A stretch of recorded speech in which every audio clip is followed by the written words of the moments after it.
పాపం ఉక్రెయిన్ అనాలి. ఒక దరిద్రపు పాలకుడిని ఎన్నుకున్న పాపానికి, ఒక కమెడియన్ని ఎన్నుకున్న పాపానికి ఆ దేశపు ప్రజల బ్రతుకే ఒక కామెడీగా మారిపోయింది.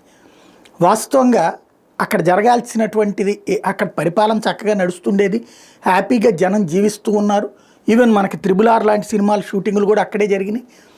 అలా చక్కగా నడిచిపోతున్నటువంటి దాంట్లో ఏలు పెట్టినటువంటిది అమెరికా. ఎలాగా ఈ కమెడియన్ గారిని తీసుకొచ్చి అధ్యక్షుడిగా చేసి అక్కడ సహజ వనరుల మీద కన్నేసింది. రష్యాని దెబ్బ కొట్టడానికి తను కాకుండా నేరుగా దీని ద్వారా చేయించే ప్రయత్నం చేసింది. పర్యవసానం యుద్ధం.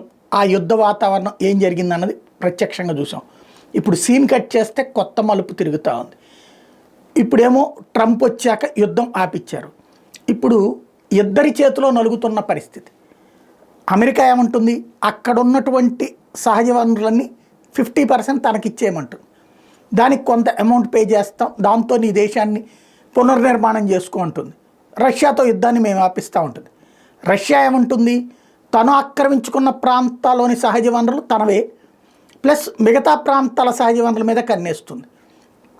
ఇప్పుడు అమెరికా రష్యా ఇద్దరూ కూడా ఉక్రెయిన్ పాలకుడిని అడ్డం పెట్టి నడుపుతున్నటువంటి గేమ్లో బలయిందేమో ప్రజలు, సంపాదించుకుంటుందేమో వీళ్ళిద్దరు. రష్యా నాశనమైంది, but at the same time అది ఇదే సంపదతో బాగుపడాలనుకుంటారు.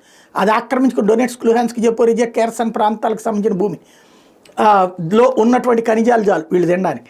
అట్ ద సేమ్ టైం అమెరికాకు వచ్చేటప్పటికి ఇప్పుడు ఉక్రెయిన్ అధ్యక్షుడు కొత్త గేమ్ ఏం ప్లాన్ చేస్తున్నారంటే, ఈ 4 ప్రాంతాల్లో ఉన్నటువంటి సహజ వనరులు మీకు ఇస్తాము, మిగతా దాని జోలికి రావద్దు అని చెప్తున్నాడు.